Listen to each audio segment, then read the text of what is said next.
హైదరాబాద్లో సీఎం రేవంత్ రెడ్డిని మాజీ ఎమ్మెల్యే కోనేరు కోనప్ప కలిశారు.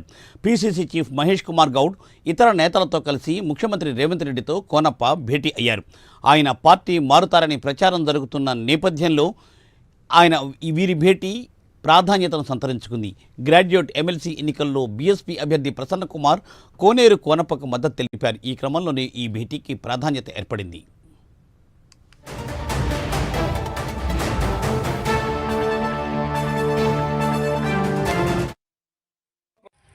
ఆయన ముందున్న ప్రత్యర్థులను ఒకసారి చూడండి.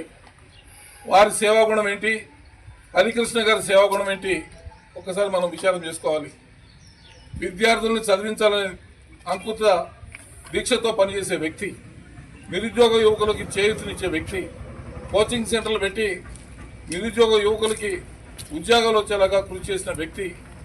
మరి అదే ఆయన ప్రత్యర్థులు ఎవరైతే ఉన్నారో మరి ఏ రకంగా డబ్బు సంపాదన ధ్యేయంగా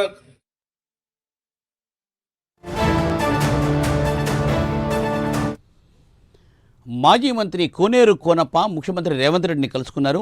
ఎమ్మెల్సీ ఎన్నికల నేపథ్యంలో బీఎస్పీ అభ్యర్థికి గతంలో ఆయన సపోర్ట్ చేయడానికి వార్తలు వినవచ్చాయి. అయితే ఈ నేపథ్యంలో మహేష్ కుమార్ గౌడ్తో కలిసి ఆయన సీఎం రేవంత్ రెడ్డి కలుసుకున్నారు. దీనిపై మరింత సమాచారం మా ప్రతినిధి అజీం అందిస్తారు. అజీం, మాజీ ఎమ్మెల్యే కోనేరు కోనప్ప ఏదైతే పార్టీ వీడినట్టు వార్తలు వినిపించాయి. అయితే ఈ నేపథ్యంలో ఈ రోజు ఉదయమే బంజారాహిల్స్లోని సీఎం రేవంత్ రెడ్డి నివాసంలో ఏదైతే పిసిసి అధ్యక్షుడు మహేష్ కుమార్ గౌడ్ ఆధ్వర్యంలో సీఎం రేవంత్ రెడ్డిని కలవడం కూడా జరిగింది.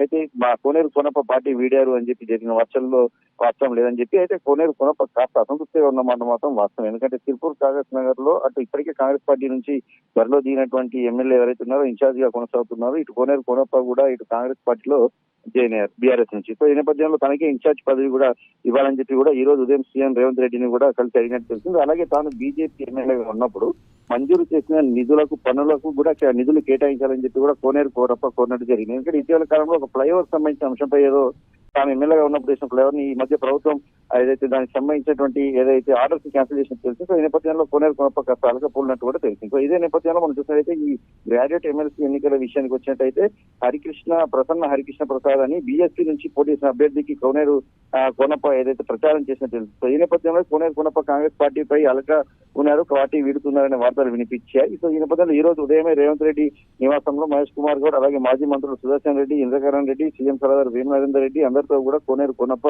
సీఎం రేవంత్ రెడ్డితో భేటీ అయ్యారు. సుమారు గంట పాటు చర్చించినటువంటి పరిస్థితి మనకు కనిపించింది. సో ఈ నేపథ్యంలో తాను ఎమ్మెల్యేగా ఉన్నప్పుడు చేసినటువంటి పనులకు నిధులు కావచ్చు, అలాగే తిరుపూర్ కాగజ్ నగర్ సంబంధించిన ఇన్ఛార్జ్ బాధ్యతలు కూడా తనకు మేరకు అప్పగించాలని చెప్పి సీఎం రేవంత్ రెడ్డిని కలిసినట్టు మనకు తెలుస్తుంది. సో రేవంత్ రెడ్డి కూడా దీనిపై సానుకూలంగా స్పందించి ఖచ్చితంగా మీరు ఎమ్మెల్యేగా ఉన్నప్పుడు కేటాయించిన పనులు ఏవైతే ఉన్నాయో దానికి సంబంధించిన నిధులు కూడా కేటాయించాలని చెప్పి మిగతా అంశాలు కూడా పార్టీ పరిగణలోకి తీసుకుంటుంది, మీ సీనియారిటీని కూడా తీసుకుంటుందని చెప్పి కూడా రేవంత్ రెడ్డి మనకు తెలుస్తుంది. Murthy, thank you Azeem, thanks for update.